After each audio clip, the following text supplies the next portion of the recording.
தலைமை இந்த பள்ளிக்கு உதவ வேண்டும் என்கின்ற நல்ல இதயங்களும் இருக்கிறார்கள். எனவே இந்த பள்ளி என்பது ஒரு சிறந்த பள்ளியாக விளங்க வேண்டும் என்று சொல்லி எல்லாம் வல்ல இறைவனை வேண்டி இங்கு இருக்கின்ற அத்தனை பேருக்கும் காலத்தின் அருமை கருதி குழந்தைகள் தின நல்வாழ்த்துக்களை தெரிவித்து விடைபெறுகிறேன். நன்றி, வணக்கம், வாழ்த்துக்கள்.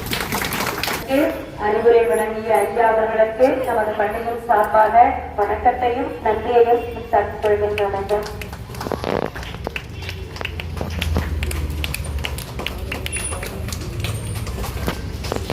அவர் விட்டு சென்ற அவருடைய சிறந்த பண்புகளையும் குழந்தைகள் அனைவரும் பின்பற்ற வேண்டும் என்று அழகாக எடுத்துக்கூடிய உயிரானத்தின் தலைவர் அவர்களுக்கு பள்ளியின் சார்பாக வாழ்த்துக்கள், பாராட்டுக்கள்.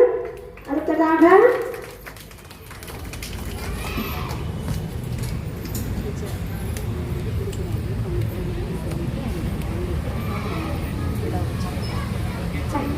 நிறுவனம் அனைவருக்கும் எங்களது பள்ளியின் சார்பாக மீண்டும் ஒருமுறை நன்றியை தெரிவித்துக் கொள்கின்றோம். உங்களுக்காக தண்ணீர் குடிப்பதற்காக 3 ட்ரம், சில்வர் ட்ரம் வாங்கி கொடுத்திருக்காங்க. அனைத்து விளையாட்டு பொருட்களும் ஷட்டில், பால், ரிங், ஸ்கிப்பிங் கயிறு எல்லாமே வாங்கி கொடுத்துருக்காங்க. ஏற்கனவே எல்லாரும் நாங்கள் விளையாண்டுருக்கோம். ஷட்டில் காக்ல 50 வயதுக்கு மேற்பட்ட 3rd பிளேஸ் பாயிண்ட்ஸ் நான் வின் பண்ணிட்டு வந்தது சார் லாஸ்ட் இயர். பிராக்டிஸ் கொடுத்துட்டு அவங்களுக்கு. அதனால எல்லா குழந்தைகளும் நல்லா விளையாண்டு பயன்பெறலாம். இந்த குழந்தைகள் தினத்தன்று நமது பள்ளிக்கு இவ்வளவு நிறைய செய்து கொண்டிருக்கும் ஸ்பேன் நிறுவனத்திற்கு அனைவருக்கும் பள்ளியின் ஆசிரியர்கள் சார்பாக, தலைமை ஆசிரியர்கள் சார்பாக பணமார்ந்த நெஞ்சார்ந்த நன்றியை தெரிவித்துக் கொள்கின்றோம் சார். வாழ்க வளமுடன் சார். அந்த குழந்தைகள் தினம் எங்க பள்ளியில இருந்தாலும் ஒரு 100 குழந்தைகள் இருக்கிறார்கள். அந்த குழந்தைகள் அனைவருமாக சேர்ந்து அந்த தினத்தை கொண்டாட இருக்கிறோம். உயிரமைப்பின் சார்பாக நீங்கள் கட்டாயம் இந்த நிகழ்வில் கலந்து கொள்ள வேண்டும் என்ற ஒரு அன்பான அழைப்பையும் அன்றைய தினமே எங்கள் உயிரமைப்பை சார்ந்தவர்களுக்கும் எனக்கும் விடுத்தார்கள். அந்த அன்பான அழைப்பு அதோடு நிற்கவில்லை. தொடர்ந்து ஒவ்வொரு நாளும் மாலையிலேயோ அல்லது ஏதாவது ஒரு நேரங்களிலே இந்த மாதிரி நிகழ்ச்சி இருக்கு, நீங்கள் கட்டாயம் வந்துவிட வேண்டும் என்று சொன்னார்கள். இந்த அன்பு கட்டளையை, அதுவும் குறிப்பாக என்னையெல்லாம் ஆளாக்கி ஆசிரியர் பெருமக்கள் இடுகின்ற அன்பு கட்டளையை என்னால் கட்டாயம் தட்ட முடியவில்லை.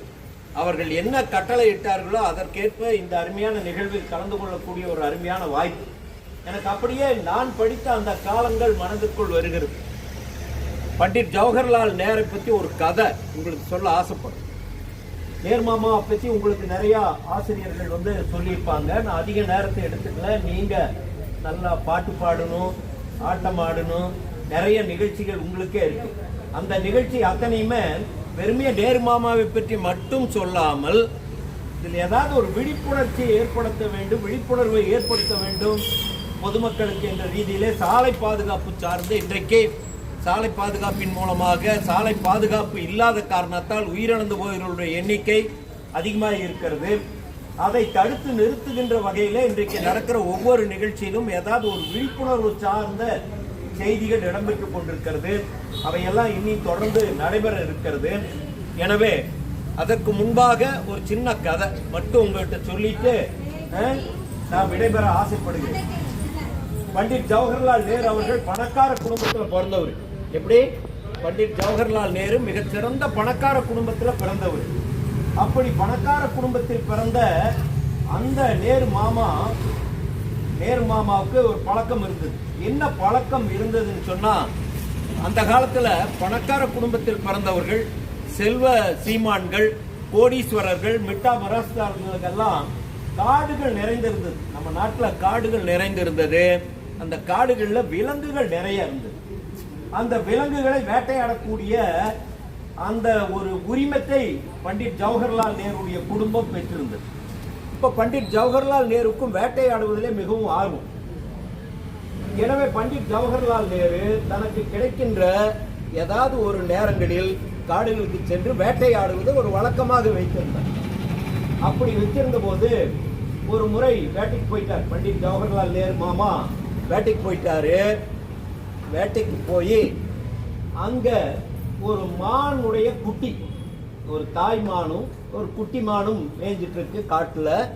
என்ன பண்ணார்னா துப்பாக்கி எடுத்து குறிப்பார்த்து சுட்டார்.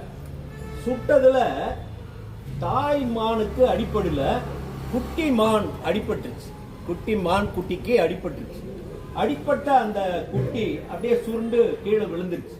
விழுந்த உடனேயே தாய்மான் இந்த குண்டடிப்பட்டதையுமே எங்கேயும் அது பயந்து ஓடாம அடிப்பட்ட குட்டி பக்கத்துல வந்து நின்றுட்டு சில நேரம் விலங்குகளும் அழும்.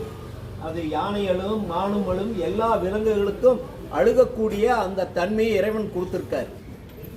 அந்த தாய் மான் வந்து தன்னுடைய குட்டிக்கு பக்கத்துல நின்றுட்டு ஒரு மாதிரி சத்தம் போட்டு அந்த காலில் குட்டிய விரண்டி எடுக்குது.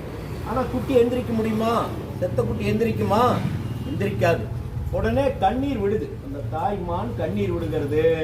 நேரு மாமா துப்பாக்கி எடுத்துட்டு அந்த மானுக்கு கொஞ்சம் தூரத்தில் நின்று அதை பார்க்கிறார். பார்க்கும் பொழுதே நேரு மாமா வந்து இத்தனை காலம் நம்ம வேட்டையாடி இருக்கோம், நிறைய விலங்குகள் எல்லாம் சுட்டிருக்கோம், அப்பெல்லாம் நம்ம மனசுல இந்த காட்சி இடம்பெறல.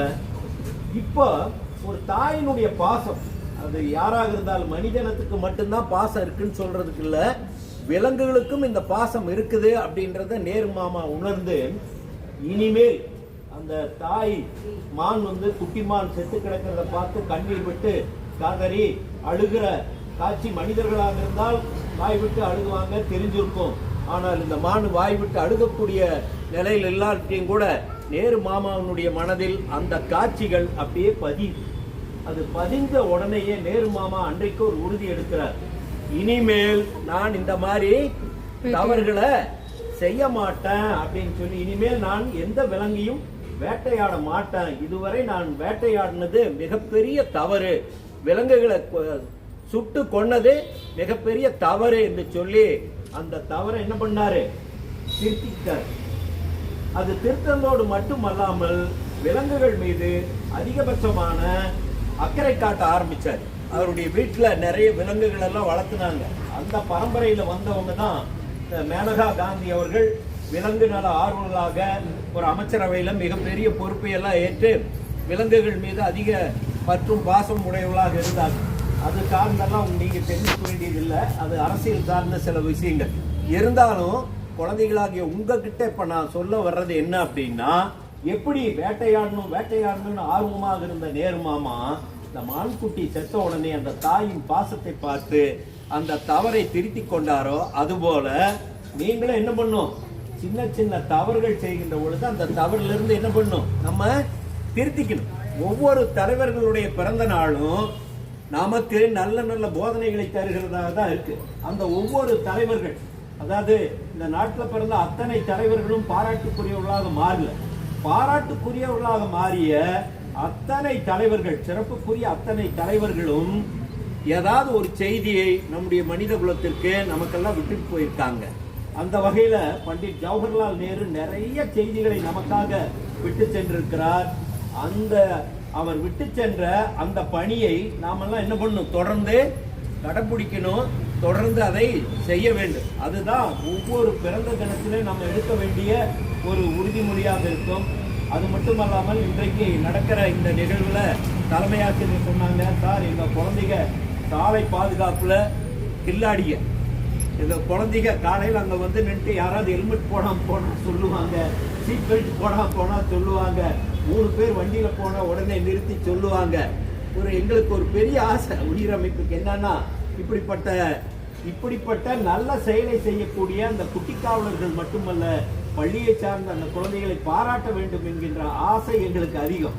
எனவேதான் இந்த பள்ளி ஒரு சிறிய பள்ளியாக இருந்தாலும் பக்கத்துல அருகாமையில பார்த்தா பிஎஸ்சியினுடைய அருமையான நல்ல கட்டடங்கள், நல்ல சுற்றுச்சூழல்லாம் கூடிய ஒரு பள்ளி இருக்கிறது.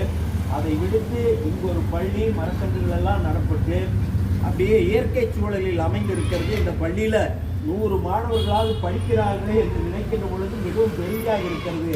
மிக சிறந்த நல்ல ஒரு தலைமை, நல்ல தலைமையின் கீழ் இயங்கிக் கொண்டிருக்கின்ற அருமையான ஆசிரியர் பெருமக்கள், எல்லாவற்றுக்கும் மேலாக பள்ளிகளுக்கு உதவ வேண்டும் என்கின்ற அருமையான வள்ளல் குணம் படைத்த ஒரு நிறுவனம் இங்கு நிறுவனம். இந்த பள்ளிக்கான பல்வேறு தொடர்ந்து செய்து கொண்டிருக்கிறது. அதே போலதான் உயிரமைப்பும் அதே போலதான் ஏதோ போட்டிகள் எல்லாம் கூட நடத்தி பரிசுகள் எல்லாம் தருவதாக சொன்னார்கள். அந்த வகையில் உயிரமைப்பு மிக சிறந்த சேவையை தொடர்ந்து கோவையில் செய்து கொண்டிருக்கிறது. சாலையில் விபத்துகள் ஏற்பட்டு விடக்கூடாது. அப்படி